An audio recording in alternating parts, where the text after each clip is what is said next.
Welcome to Circuit 42. Circuit 42. The one-stop location for all things geek. This episode is brought to you by our sponsors, Dragon's Lair San Antonio and Gotham Newsstand. Sit back, relax, and most importantly, enjoy another episode of Circuit 42. Circuit 42. Hello everybody and welcome to the newest episode of Geeks4Comics. My name is Ian. I am here with my co-host Daniel Williams. Hi. And we are here today with special guest, comic book writer and Suicide Squad creator of the character Oracle, and the creator of one of my favorite Star Wars characters, Quinlan Voss, John Ostrander. Howdy, y'all. How are you doing today? I'm all right. So, for those 5 people on the internet who are like, John Ostrander, that's not a real person, who are you and what do you do? Okay, well, I am a real person most of the time. I'm a writer in comics. I've been writing for about 30 years, I think. I've written for DC, for Marvel, for Dark Horse, for a lot of different independent companies. At one point, I was in the Chicago theater scene, where I was an actor, a writer, a director, producer. I produced very badly, and then I moved into comics. What was your first comic book work? How did you get your start? Okay, do you mean writing or reading? Writing. Okay. I got started in comics at First Comics, where my buddy Mike Gold was the top editor. He knew I loved comics. I was a big fan of comics. And he had seen some of the plays that I'd written, particularly Bloody Bess, which I had co-written with a man by the name of Bill Norris. And he liked that a lot, so he wanted to know what I would do with the comic book medium. So their first comic that First Comics was releasing was an adaptation of a stage play called Warp, and I was a big fan of that as well. I'd been to it many, many, many times. And so he offered me a 8-page backup for it, featuring one of the characters, Sargon, Mistress of War. So he told me to work up a plot, and I worked it up, and then I sent it in. He gave me notes, and I went back and I did it again. And he sent me notes, and I went back and did it again, until finally he called me up and says, well, good news, John. We're going to publish your story. It's going to be in the back of the first issue of Warp. And I said, gee, that's great. Do I get paid for this? And he said, yes, you sap. And so that's how I got started. Now, I've just as a general comic book reader, most of the work I've seen by you tends to be from either DC or Dark Horse, and of course, with the new movie coming out, you've become more and more publicized for your work on the Suicide Squad. Mm-hmm. Now, when you came up with that, sorry. Now, previously, that had been a World War II book published by DC, but you took it in a completely different direction than what it was before.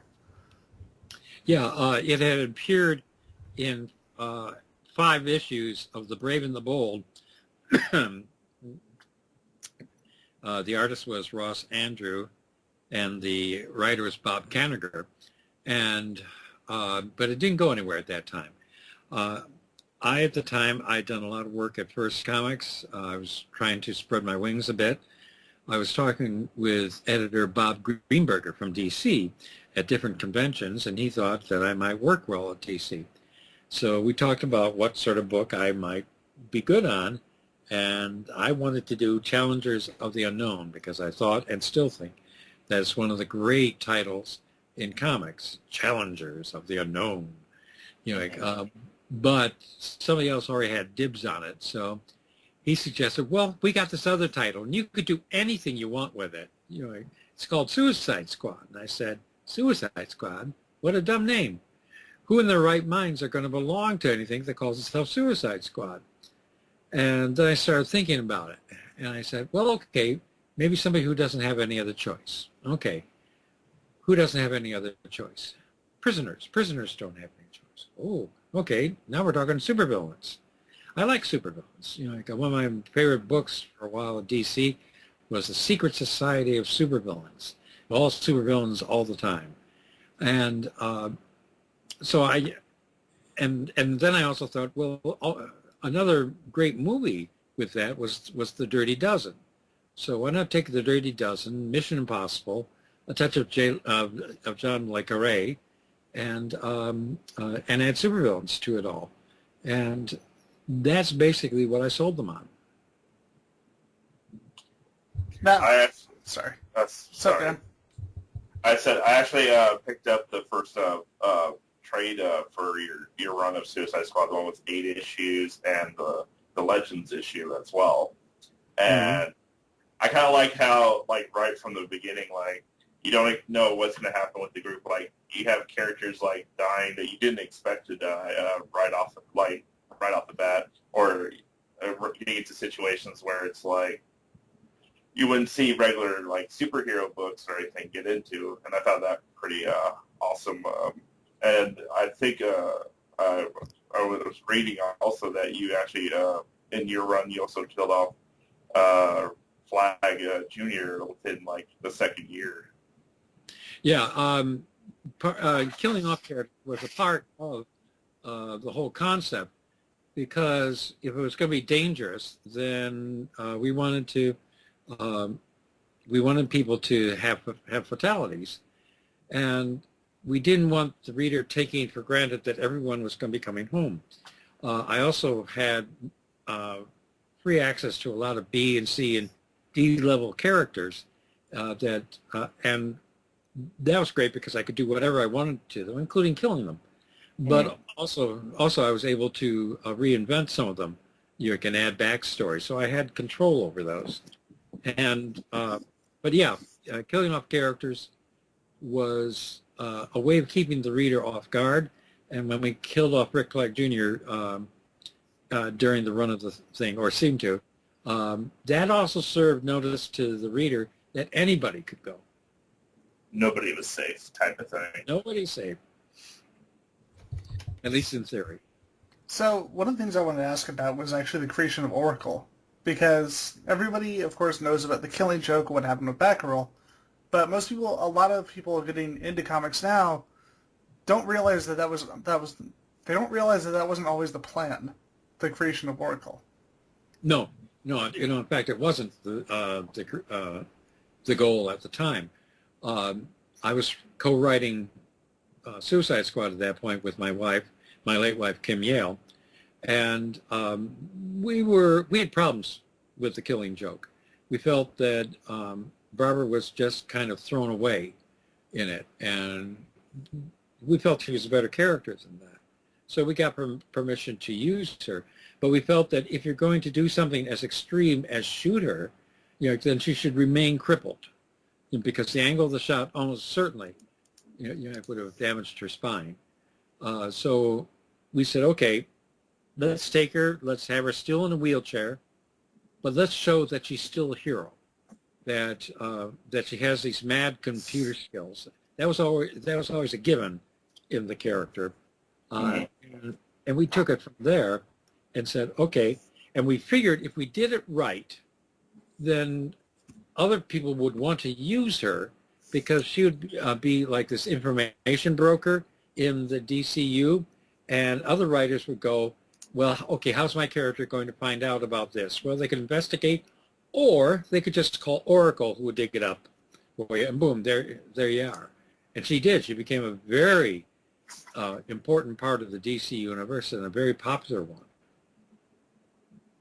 I was a big fan of the actual cover he had in Suicide Squad, where she's just like, she looks completely badass even though she's in the wheelchair. Yeah, right. She's got the gun and she's pointing it out, and I think she's saying smile. Yes. Like that. Yeah. So, yeah, it was a great cover. It's one of my favorites.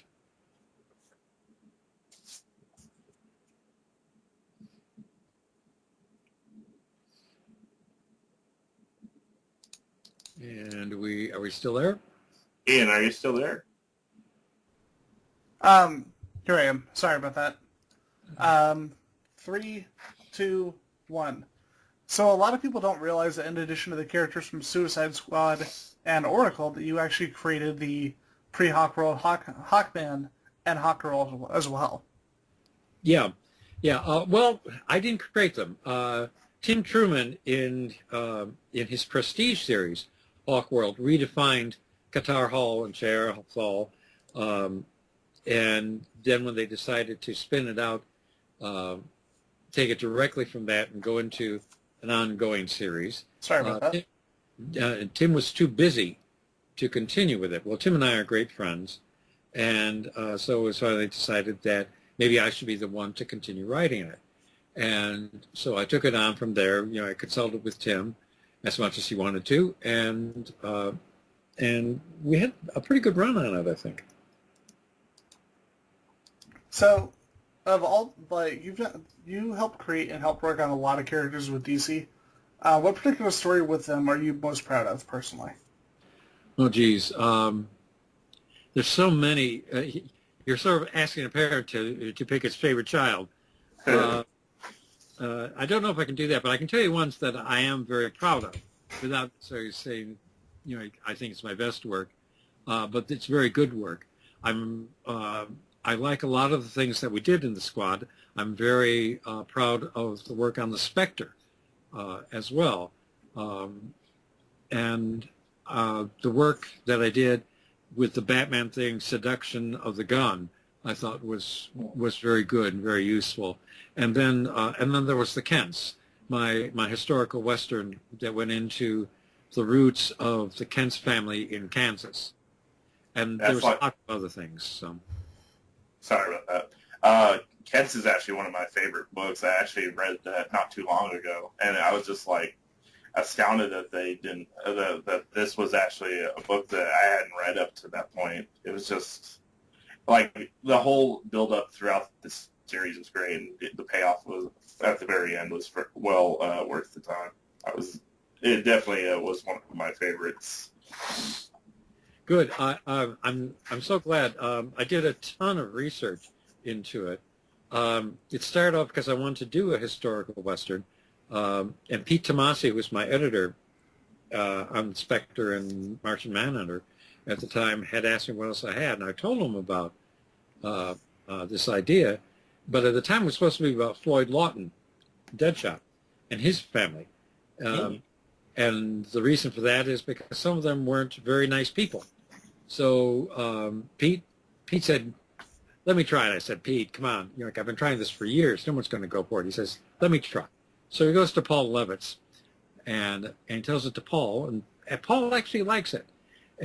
But Paul says, well, why Lawton? Why not do it with Clark Kent's family?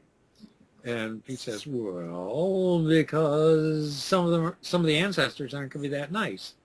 And Levitz's answer was, so they gave me 12 issues, 12 regular issues to do it in, which I divided into 3 parts. And making it the Kents then brought me to Kansas, because the question then becomes, okay, how did the Kents come to be in Kansas? And in my research and reading of the history and stuff, there are 3 very distinct eras in it. So I took 4 issues and did Kansas before the Civil War. I took 4 issues and did it Kansas during the Civil War. And then I did 4 issues after the Civil War. And what was interesting particularly about that last segment was that all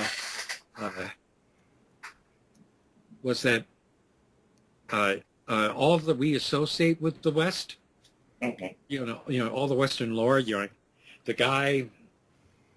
2 guys meeting on the dusty street at noon and to shoot it out.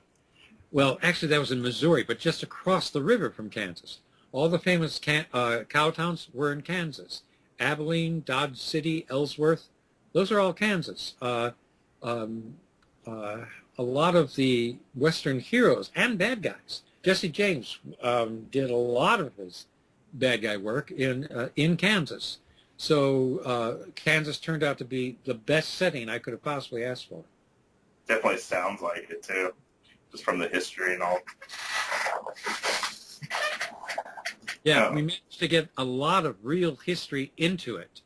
I did a ton of research. My joke among people is that by the time they deducted what I spent on books from my page rate, maybe I broke even. I actually did a little bit better than that, but I did read a lot in order to try to make it as authentic as I could. And we worked on all sorts of details. It's not a history book, but I have heard of it being used in history classes.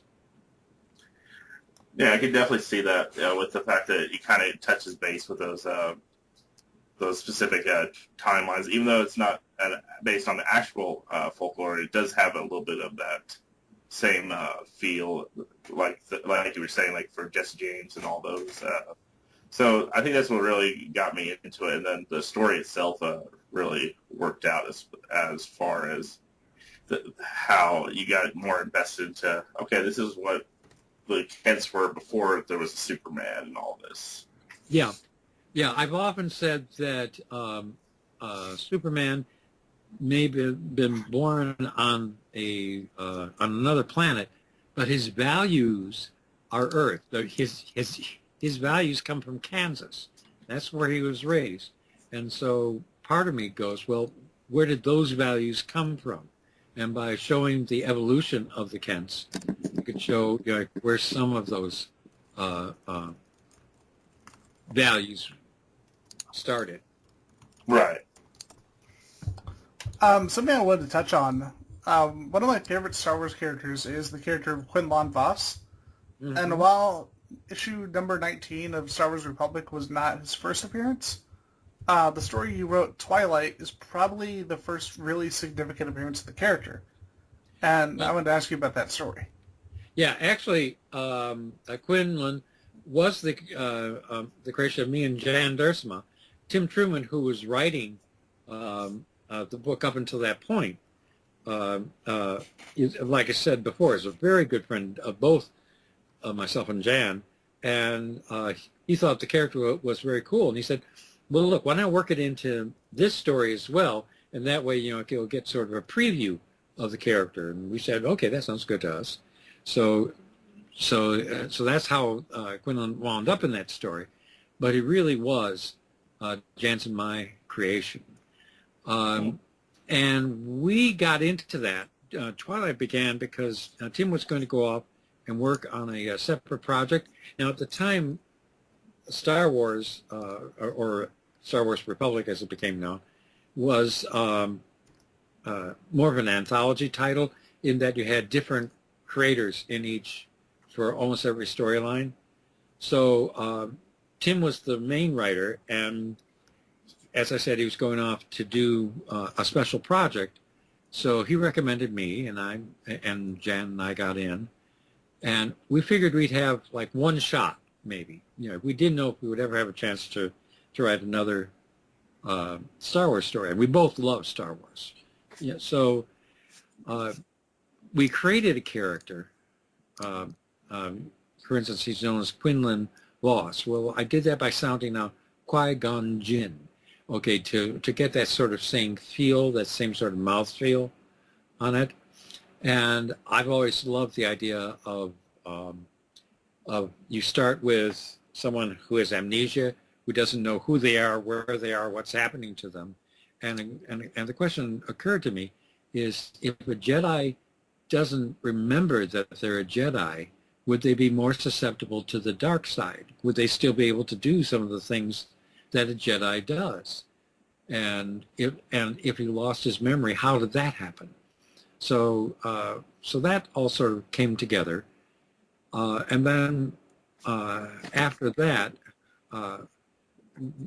I told Dark Horse at the time, I said, look, whether it's me and Jan or somebody else, you should have one regular creative team on the book, because that way the reader will have some idea of who's going to be there issue to issue. It'll be someone that they can depend on.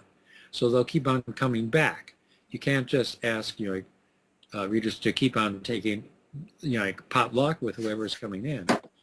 And then I also recommended, I said, look, again, whether it's us or not, create your own characters that are not in the movies, and because that way there'll be characters, Star Wars characters, first of all, that won't be as tied up by continuity and the plans for what was going ahead. but also these would be characters that you could get only in the comics. And fortunately, we got asked back to do more stories, and then we became the regular team. Now, of course, the irony of what you said with Quinlan is that he actually did get incorporated into the series. He actually played a part in the Clone Wars series. Oh yeah, both him and his apprentice, Ayla Secura. So we went from having a pretty open hand to, oh, geez, now we're wrapped up in continuity. It's so funny. I remember I showed the original series to a friend of mine, and I love how she described Quinlan. She said that he was the Jason Momoa of Jedis. Yeah. Certainly, everything that I read and see, has a certain impact on me. So yeah, I can see, that comparison. So one of the things I've always found interesting with that character is that because of his background, they were able to explore more of the dark side, more of the moral gray. And in fact, in later stories, he was actually used to spy on people from the dark side, the Storm, the Empire, etc. Yeah. He spied on Count Dooku. He pretended to be a member of Count Dooku's group. But that's always a problem, because what you pretend to be, you may become. And so he was teetering right on the fine line between pretending to be dark side and actually going dark side. It's such a cool character because it brought up a moral quandary that we never really saw or have seen in the Star Wars universe since then. Yeah. Star Wars tends to be a little bit more black and white. And I, particularly as a writer, I like playing with moral ambiguity a bit more than that. I like the gray areas.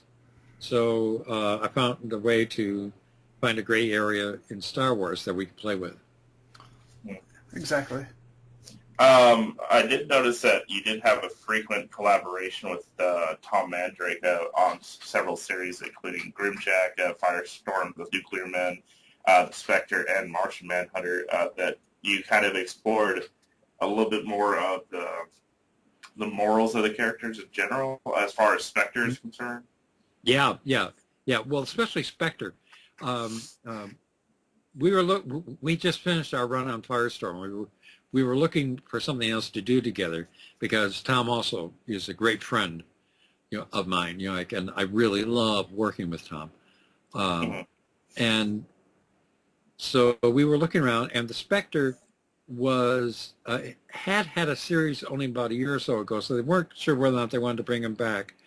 And a lot of people told me, look, you can only get about a year out of the Spectre, because either you depower him or you keep on falling into a rut. And we said, no, that's not true. We know how to do it. Give him to us. And ultimately they did.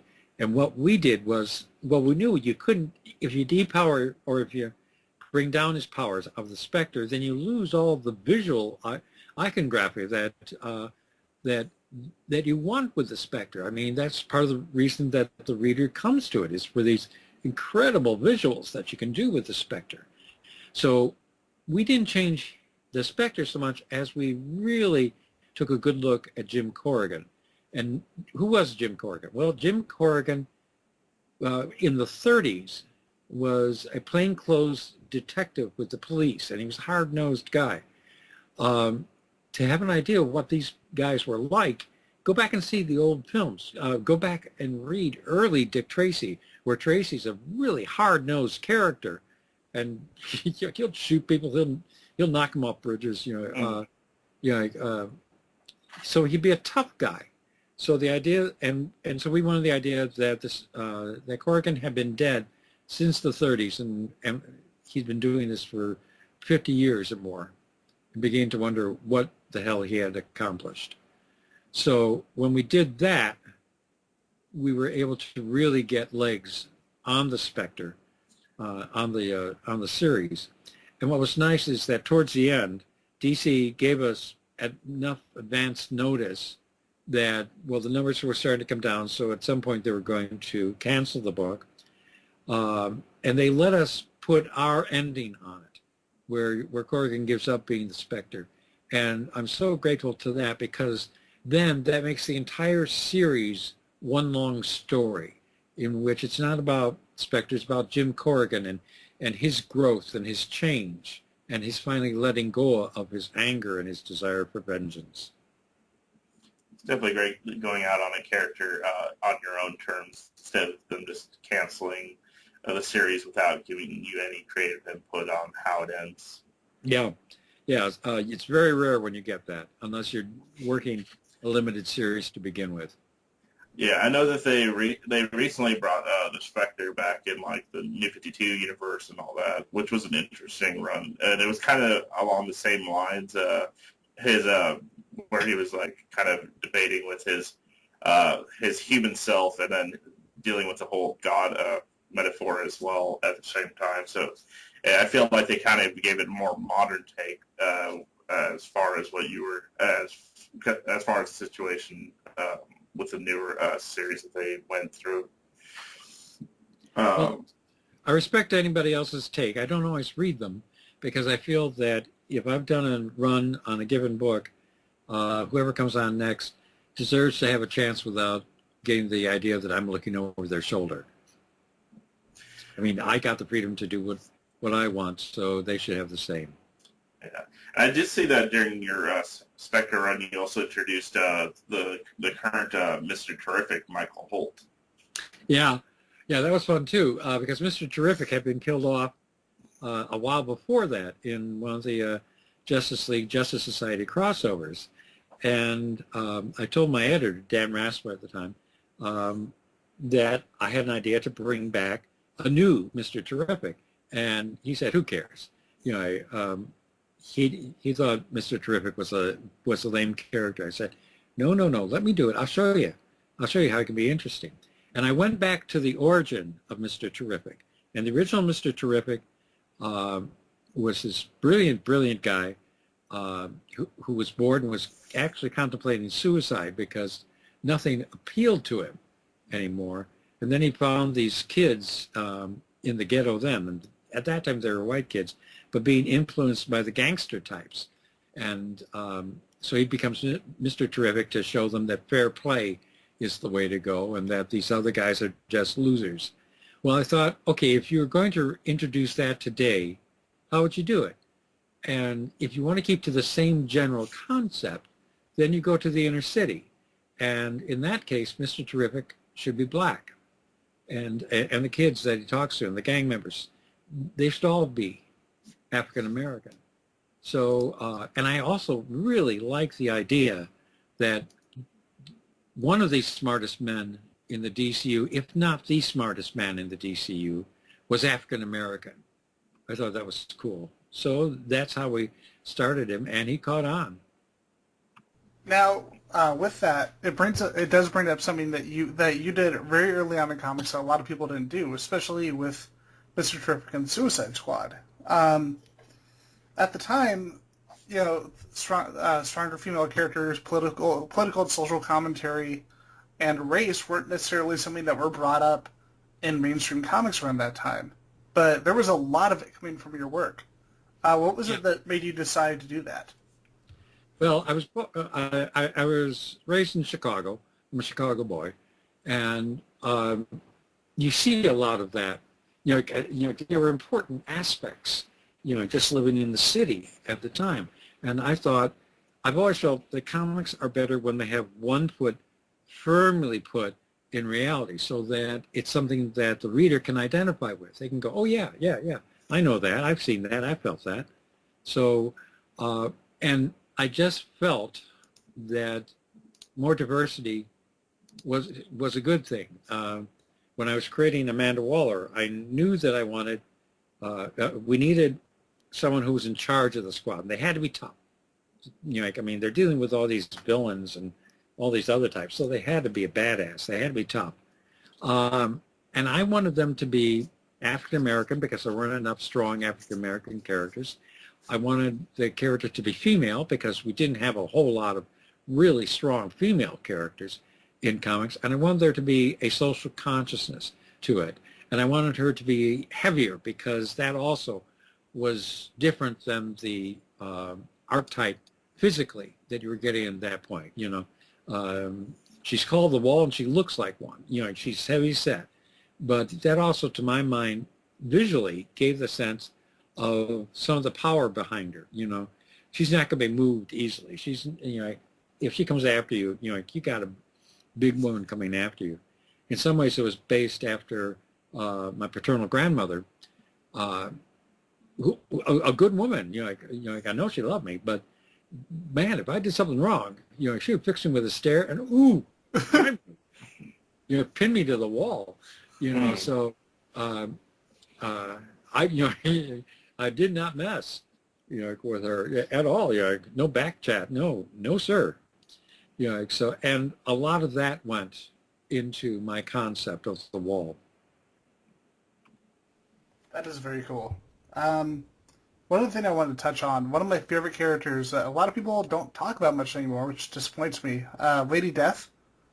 In like 2001, 2002, you started writing for Lady Death Comics, and I was wondering what that experience was like and how you started working with Chaos.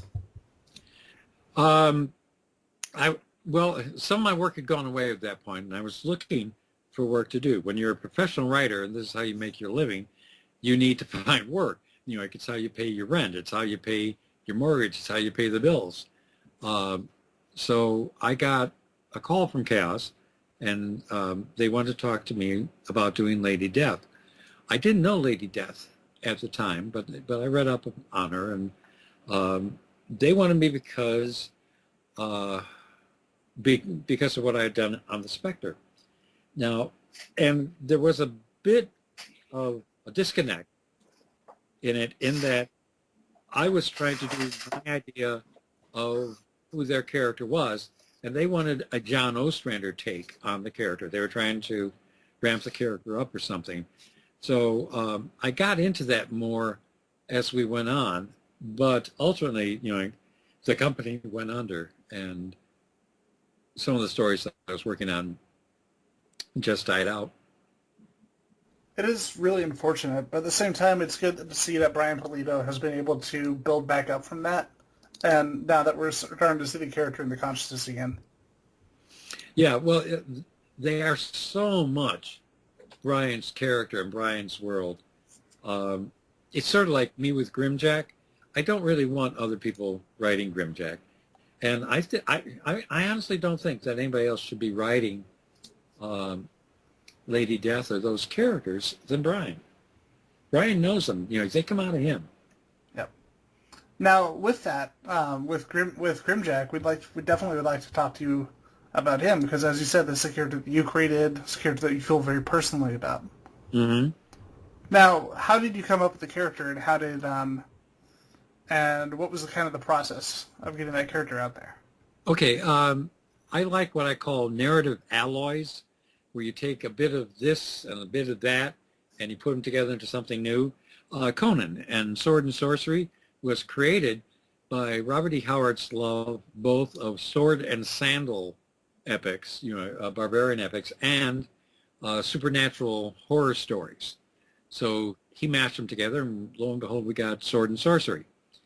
I love Sword and Sorcery stories, but I also loved the hard-boiled detective stories, particularly Raymond Chandler and Dashiell Hammett, and many of the others. There's just I still read them today when I can, and so I thought, well, what would happen if you put those two together? Sort of create a hard-boiled barbarian, if you will. And so I started from that, and originally I created it so that it was going to take place in the future in a bombed-out Chicago that had been hit, say, like with a dirty bomb, and so people were still were just starting to come back to the city, and they had lots of the buildings still up, but they had no idea what they were for. It was like humanity had gone through amnesia, and Grimjack was a character. He was sort of a detective in this city. So then I was working over at First Comics, and they were expanding. I knew they were looking for new material, and they had this setting called Sinisher, which was where the multiverse met. You know, like you cross the street and you're in a different dimension. So I knew they were looking for something. I said, well, okay, I'll take my character and put him in Sinisher, you know, reinvent him that way. And so I submitted the idea to them, and they went, because at the time, I saw some of the write-up sheets that they did in terms of evaluation, and they said they liked him a lot, but they didn't know if people would go for an older character because John Gaunt was. And they said, also, he's so grim, so gritty. You know, like, this is before Grim and Gritty's. You know, like, I'm one of the people who founded the Grim and Gritty School, for better or worse. And they liked it, so they said, well, look, we'll start him in the back of another book, Star Slayer. And if he works, you know, maybe in a year, 2 years, 3 years, you know, we'll be able to graduate him into his own book. Well, within 9 months of his first appearance, Grimjack was in his own book. He took off that fast, and people just went crazy for him. And I'm so glad they did, because I've had such a good time writing that character. And that's how I also met Tim Truman. Tim was, I didn't know Tim before he was hired for the book, but I got to know him really well. And he started doing sample pieces, and he started doing advertising pieces. And in the first story, he just threw in a character called Bob the Watch Lizard, and didn't ask, just did it. And I said, okay.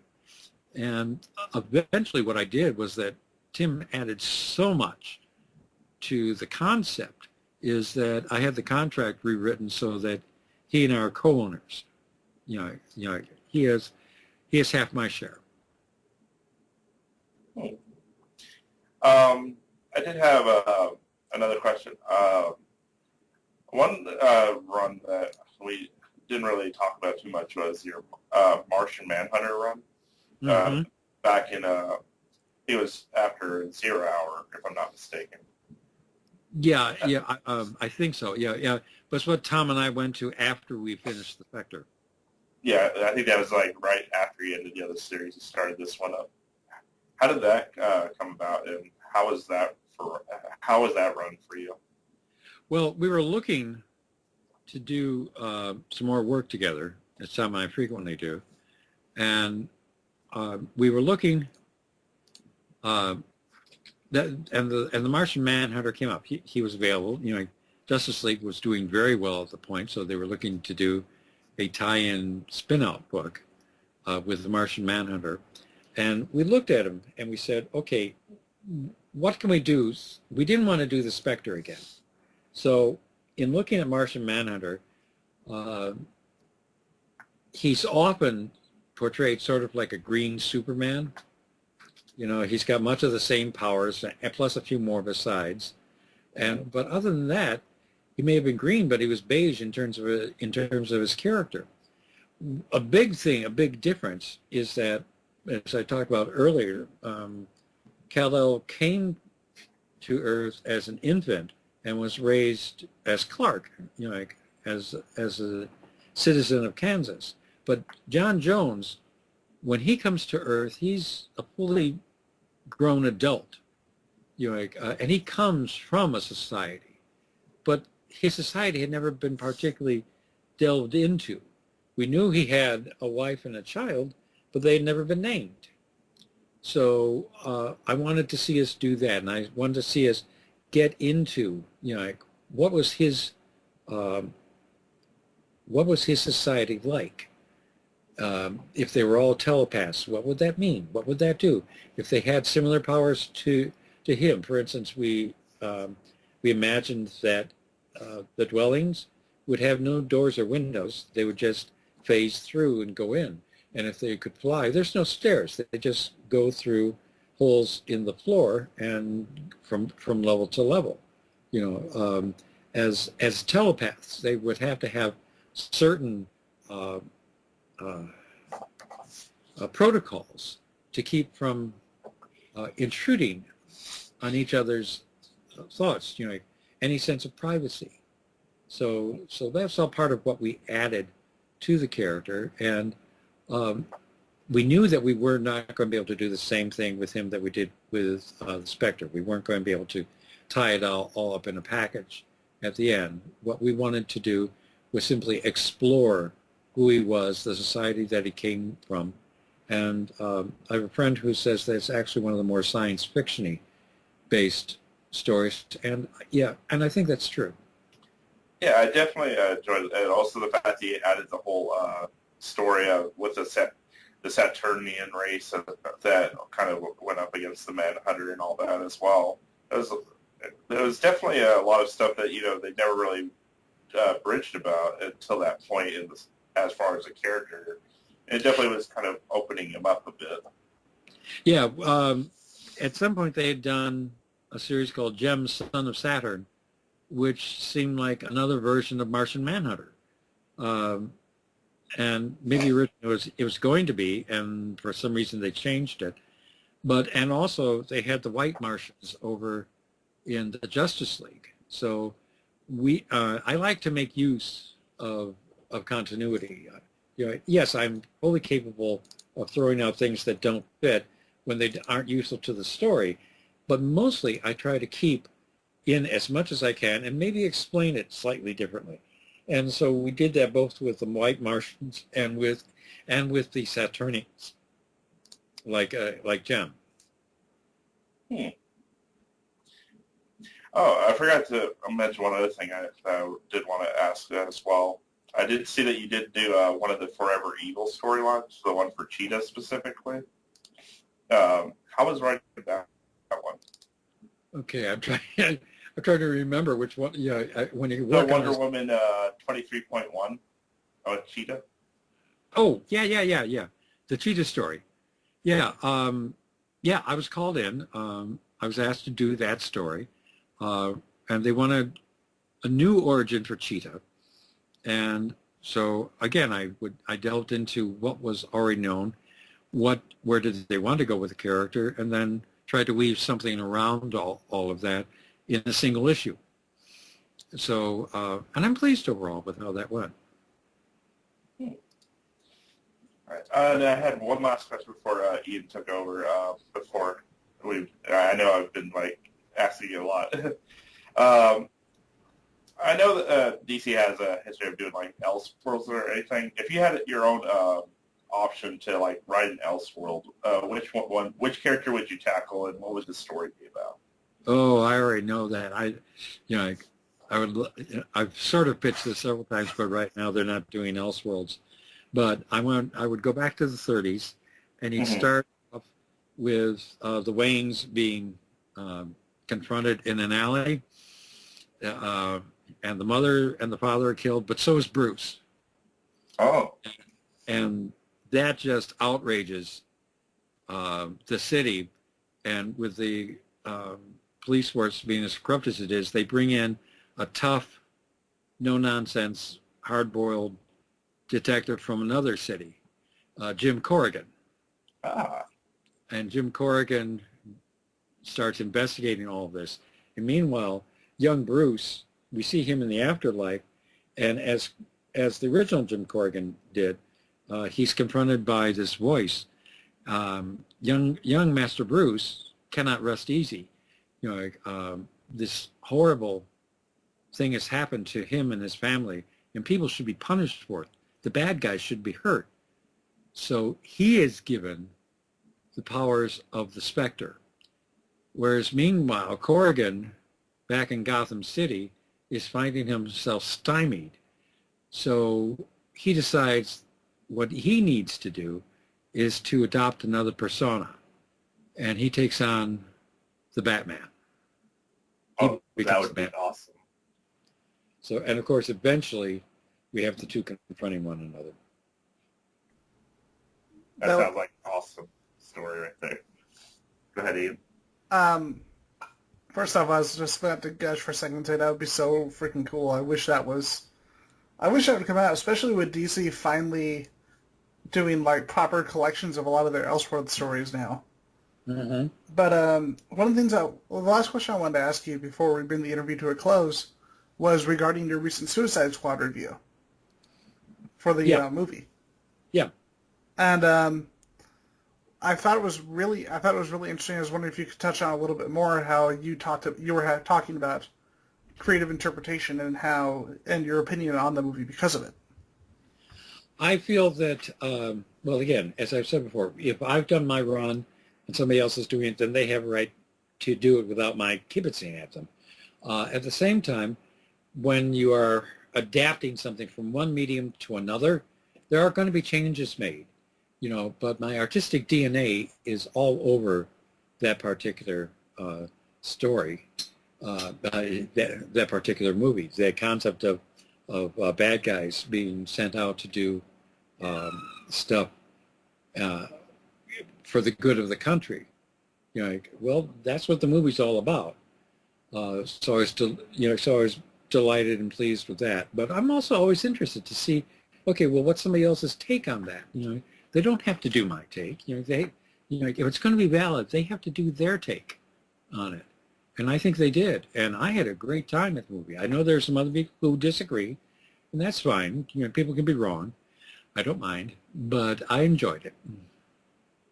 I'm also kind of glad that they kind of gave you a tribute in the movie with the whole building that they named after you. Yeah, although they trashed the building. Yeah, they did. I hope I have insurance. So with that, and with that being our, with us covering a lot of topics during this show, thank you for coming on the show. This has been absolutely fantastic. Well, let me mention one other thing. Of course. Because I've mentioned both Jan Duursma and Tom Mandrake. And Tom and I are working together again. And we did a Kickstarter last year for a new property called Cross, Hallowed Ground, Kros. And it takes place, for fans of the Kents, it takes place during the Battle of Gettysburg. So we have the Battle of Gettysburg during the day, and you have vampires at night who are descending to feed upon the wounded. And you have Cross, who's a vampire hunter. We've been working very diligently, very hard on this story, and we're in the process of winding it up, and I'm very proud of it. I'm very excited, and some of Tom's best work ever.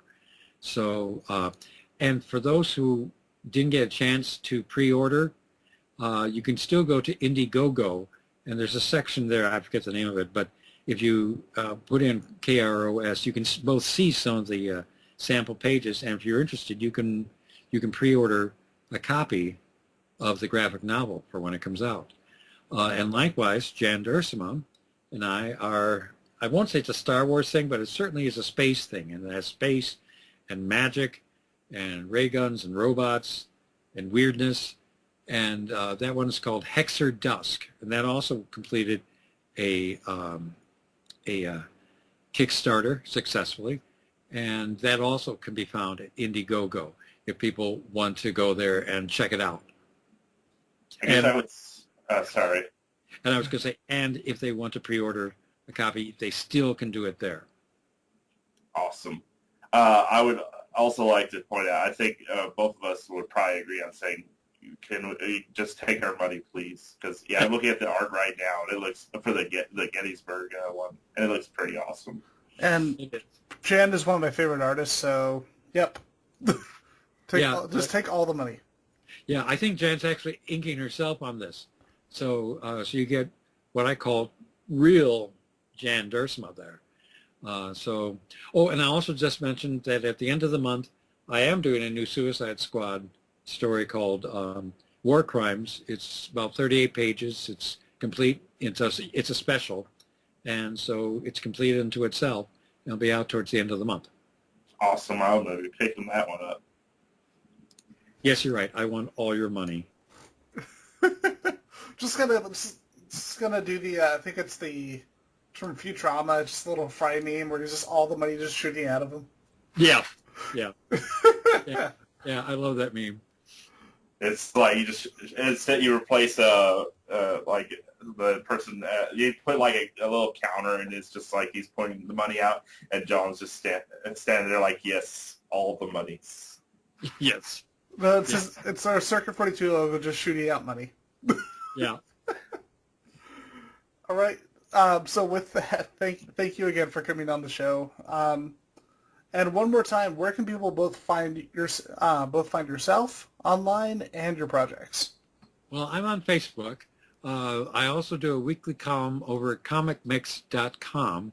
That's where I had done my review of Suicide Squad. And also this week, I talk about having gone to the premiere, which was also really fun, but also crazy at the same time. So so I'm there. You can find me on Facebook, and the projects can be found right now.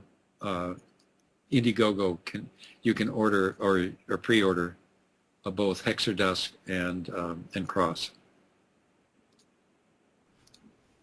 Awesome. And with that brings us to the end of our newest episode of Geeks4Comics. Thank you again for coming on, John. I'm Ian. This is my co-host, Dan. This was fun. I enjoyed this immensely. Yep. So did I. And of course, our special guest, John Ostrander. Thanks so much, guys. Definitely. And remember, audience, keep reading comics, or John will come get you, and he'll bring Grimjack. Yeah. Not Grimjack. No! You've been listening to Circuit 42, brought to you by Dragon's Lair San Antonio and Gotham Newsstand. Join us for our next episode. For all things geek. Circuit 42.